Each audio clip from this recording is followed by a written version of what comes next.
Good morning, everybody.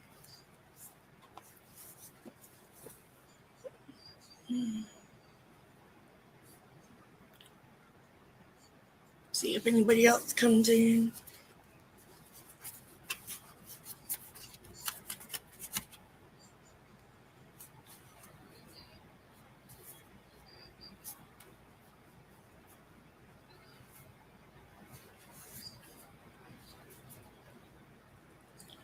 Drinking another cup of coffee.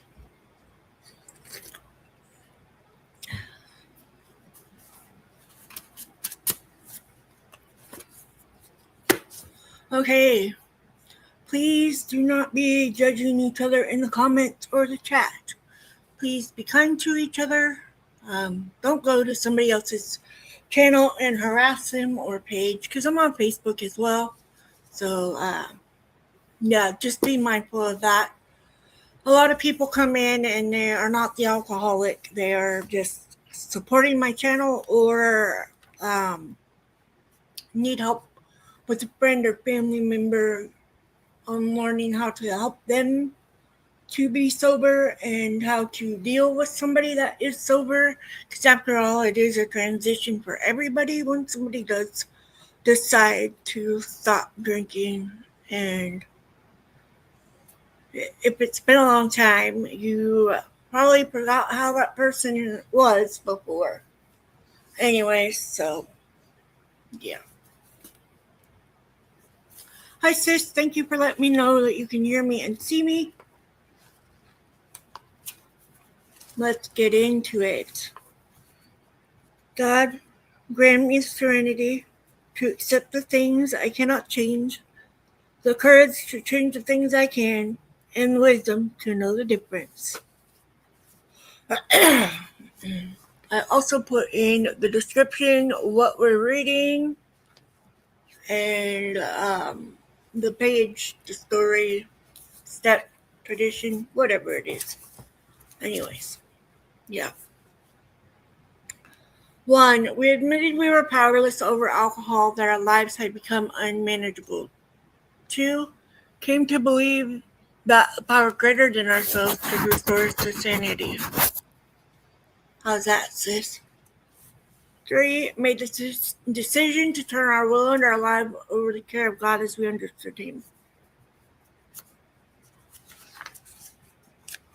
4. Made a searching and fearless moral inventory of ourselves. 5. Admitted to God, to ourselves, and to another human being the exact nature of our wrongs. 6. We're entirely ready to have God remove all these defective characters.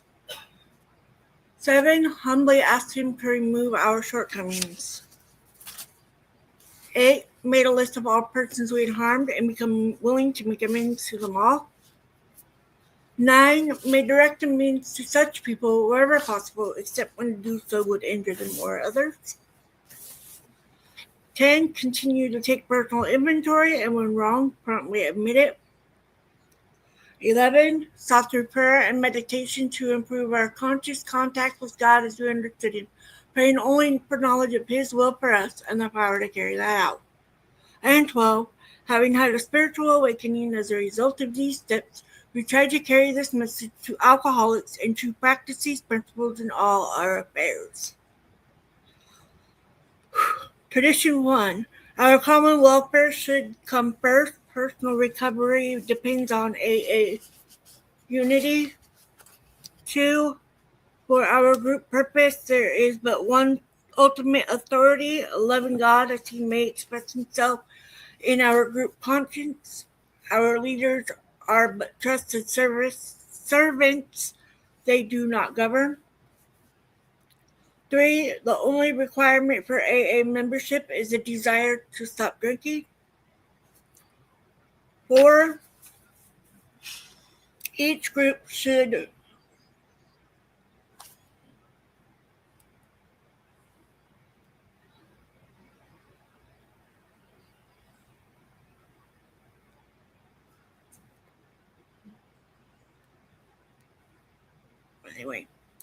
Each group should be autonomous except in matters affecting other groups. or AA as a whole?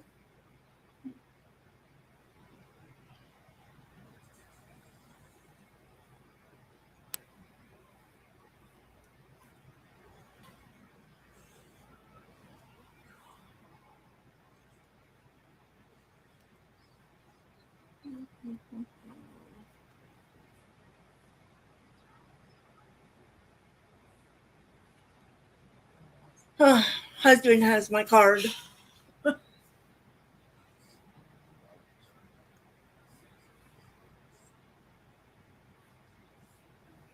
Anyway. 5. Each group has but one primary purpose: to carry its message to alcoholics who still suffer. 6. An AA group ought never endorse, finance, or lend the AA name to any related facility or outside enterprise, lest problems of money, property, and prestige divert us from our primary purpose. 7. Every AA group ought to be fully self-supporting, declining outside contributions.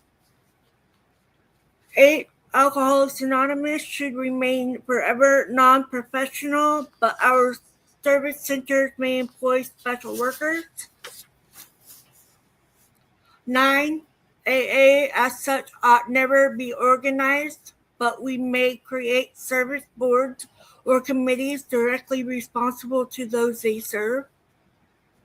10. Alcoholics Anonymous has no opinion on outside issues, hence the AA name ought never be drawn into public controversy. 11. Our public relations policy is based on attraction rather than promotion. We need to always maintain personal anonymity at the level of press, radio, and films. And 12. Anonymity is the spiritual foundation of all our traditions, ever reminding us to place principles before personalities. We are on tradition 8.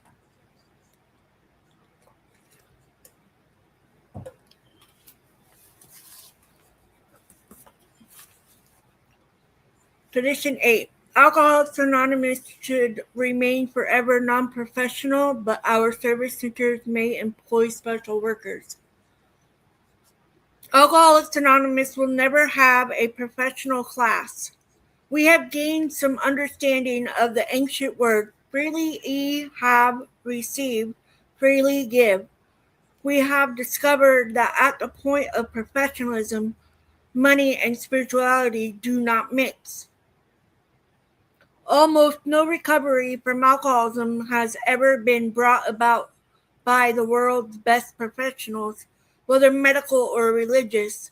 We do not decry professionalism in other fields, but we accept the sober fact that it does not work for us.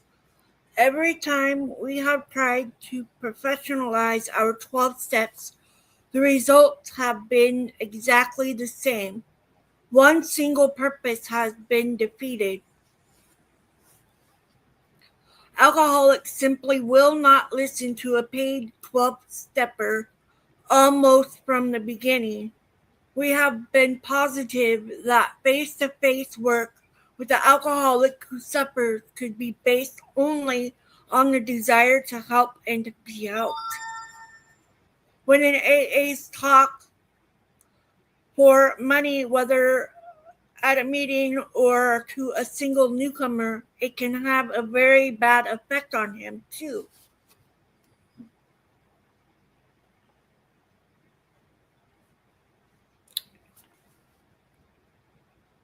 The money motive compromises him and everything he says and does for his prospect.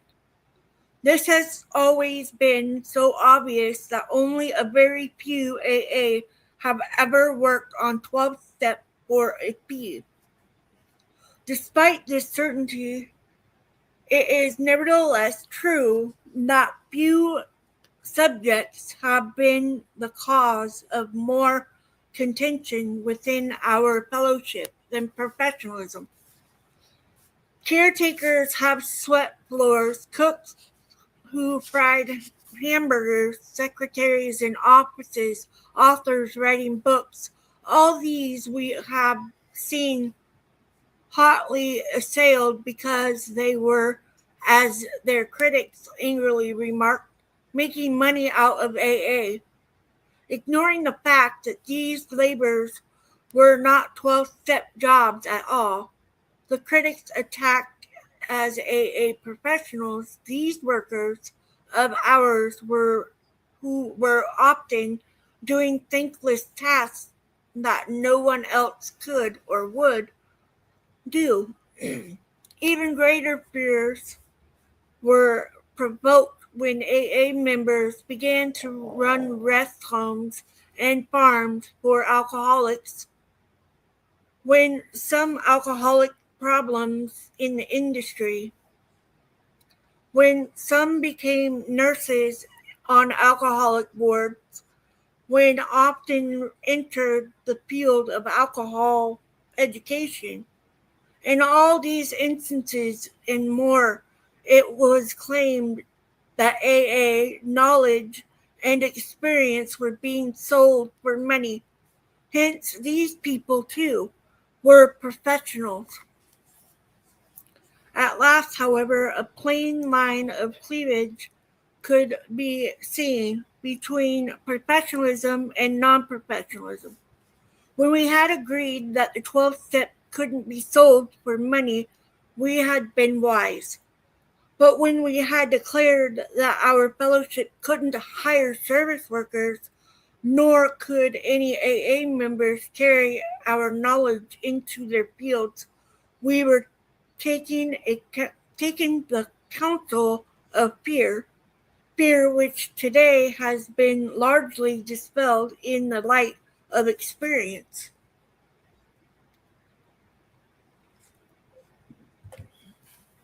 Hey, Tony. Oh, it's all right. I just started because I had my other duty I had to do this morning at the courthouse. So I had jury duty this morning and I was not picked. But I still went, and if I was selected, I probably would just do it. I don't know though. Depends. Take the case of the club janitor and cook. If a club is going to function, it has to be habitable and hospitable. We tried volunteers who were quickly disenchanted with sweeping floors and brewing coffee 7 days a week. They just didn't show up.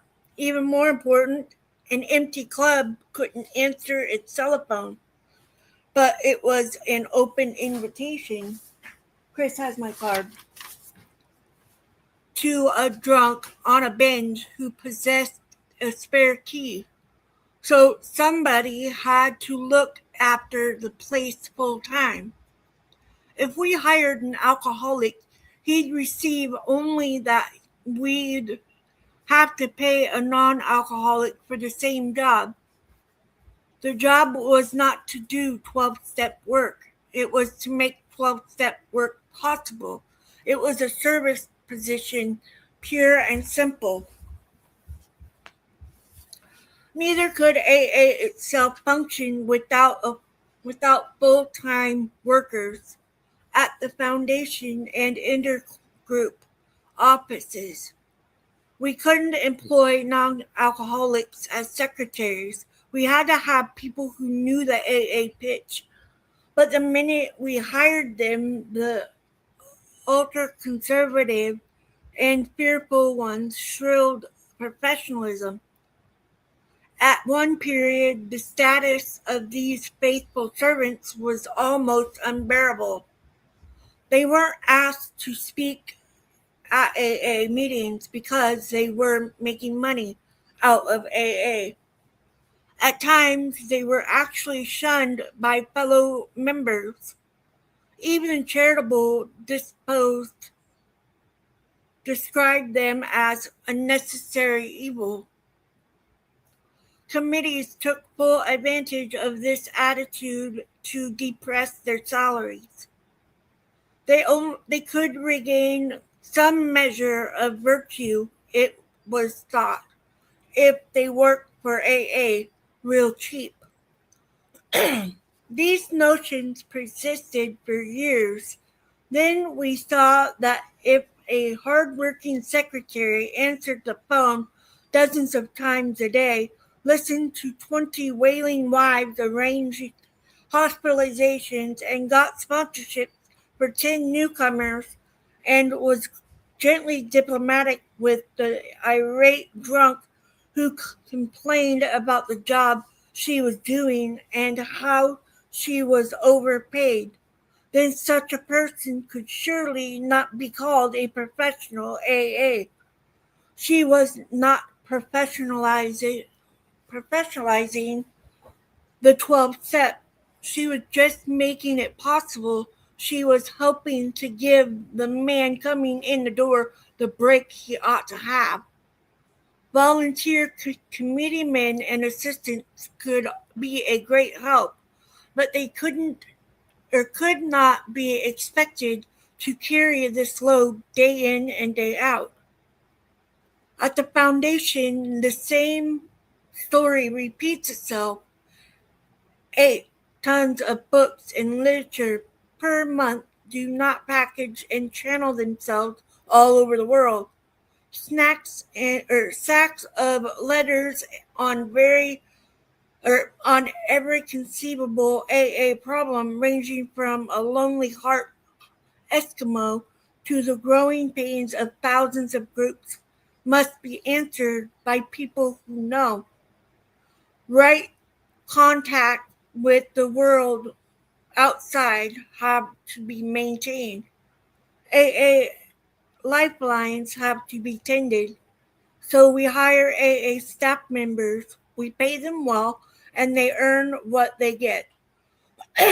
They are professional secretaries, but they certainly are not professional AAs. Perhaps the fear will always lurk in every AA heart that one day our name will be exploited by somebody for real cash.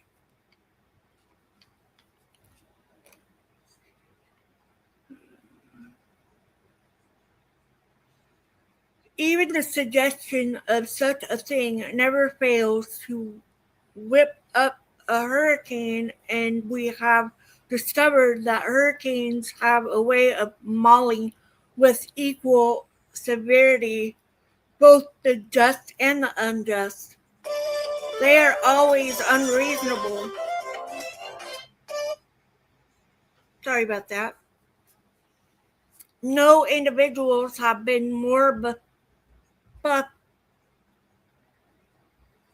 buffeted by such emotional gusts than those AAs, bold enough to accept employment with outside agencies dealing with the alcohol problem. A university wanted an AA member to educate the public on alcoholism. A corporation wanted a professional man familiar with the subject. A state drunk farm wanted a manager who could really handle breaks. A city wanted an experienced social worker who understood what alcohol could do to a family. A state alcohol commission wanted a paid researcher. These are only a few of the jobs which AA members as individuals have been asked to fill. Now and then, AA members have bought farms or rest homes where badly beat up toppers could find needed care.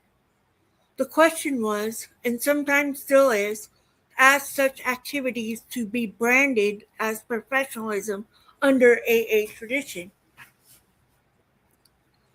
We think the answer is no. Members who select such full-time careers do not professionalize AA's 12 steps. The road to this conclusion was long and rocky.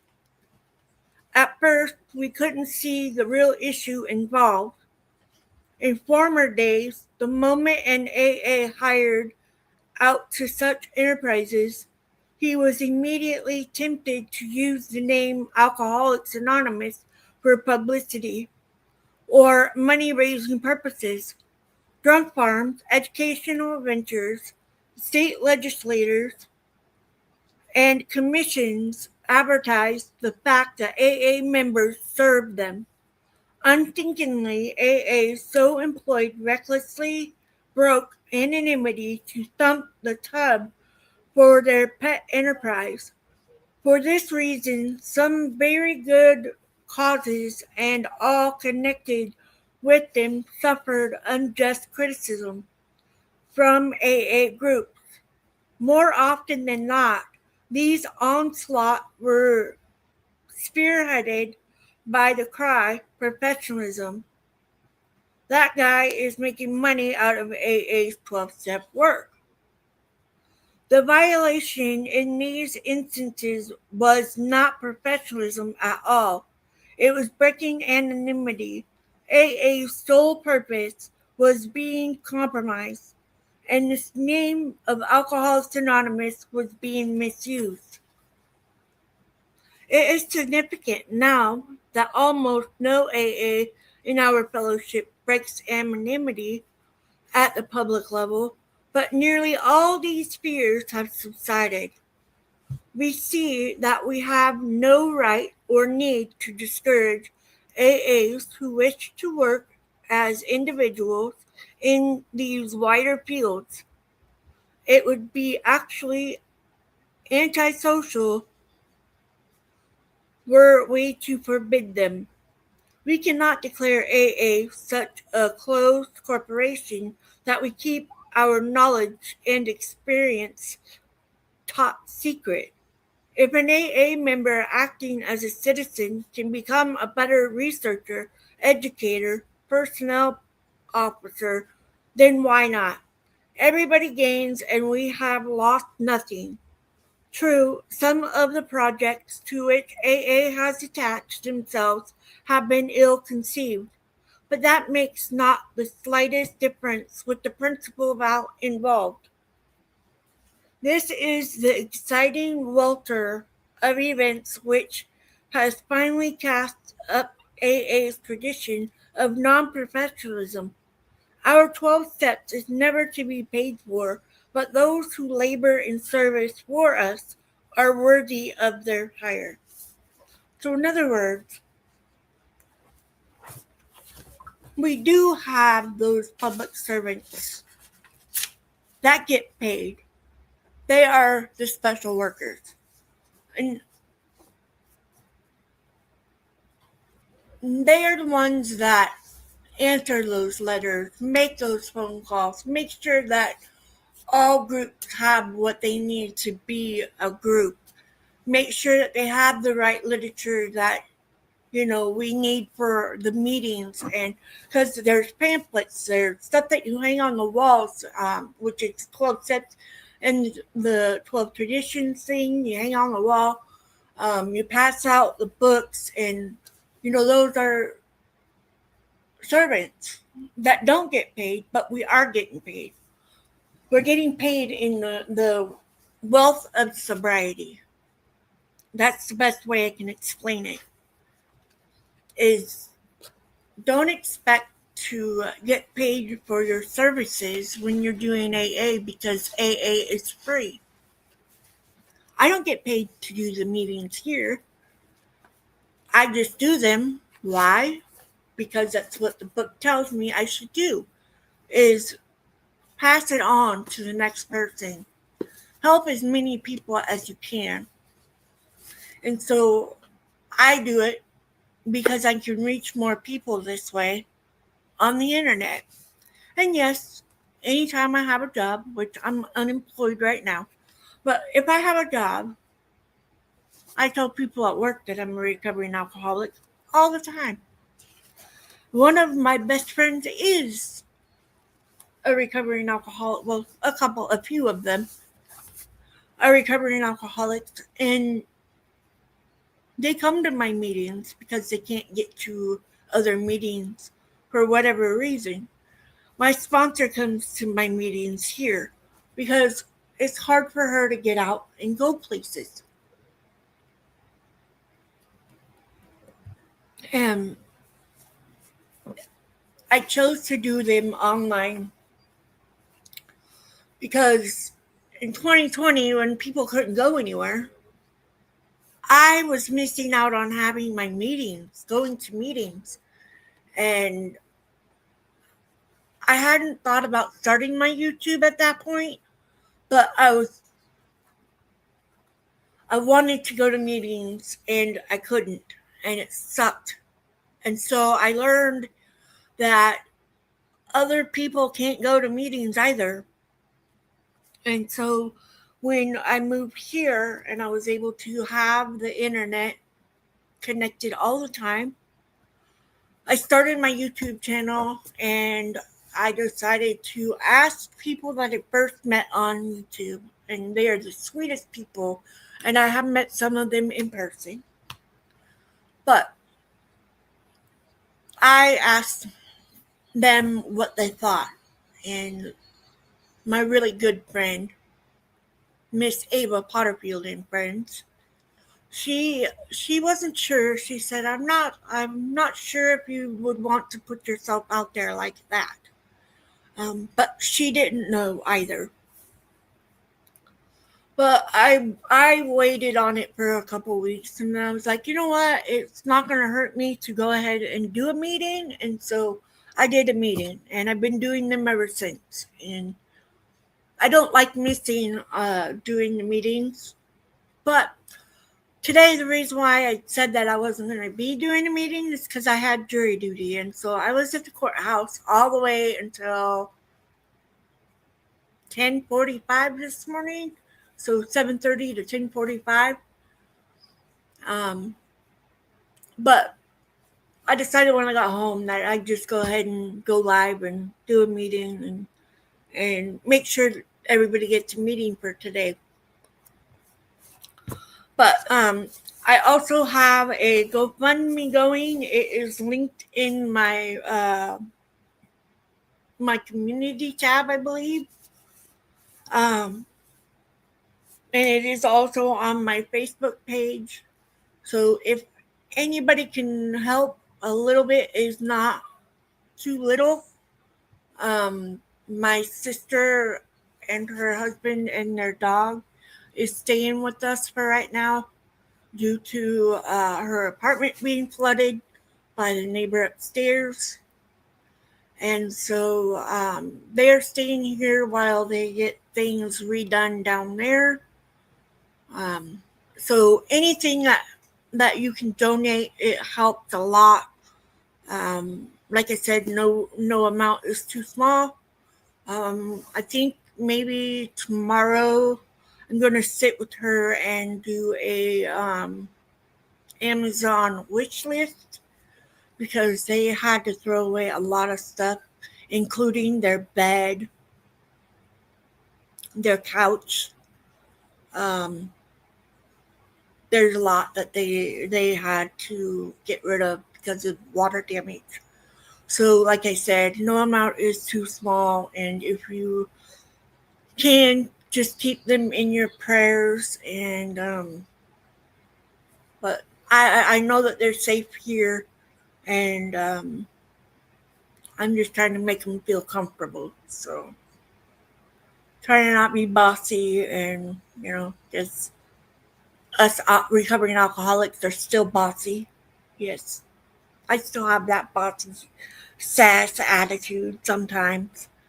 But yeah, so like I said, no amount is too small, and I just keeping them in my prayers because losing your home is never fun. Been there and done that quite a few times, so um, not for this sort of reason, but anyways, yeah. So if you can help a little, it would be greatly appreciated. If you can't, just keep them in your prayers. And yeah, I think that's going to be the meeting today.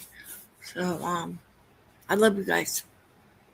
God, grant me the serenity to accept the things I cannot change, the courage to change the things I can, and the wisdom to know the difference. Keep coming back. It works if you work it. And remember, if you need help, there's help everywhere. Just make a call. Love you guys.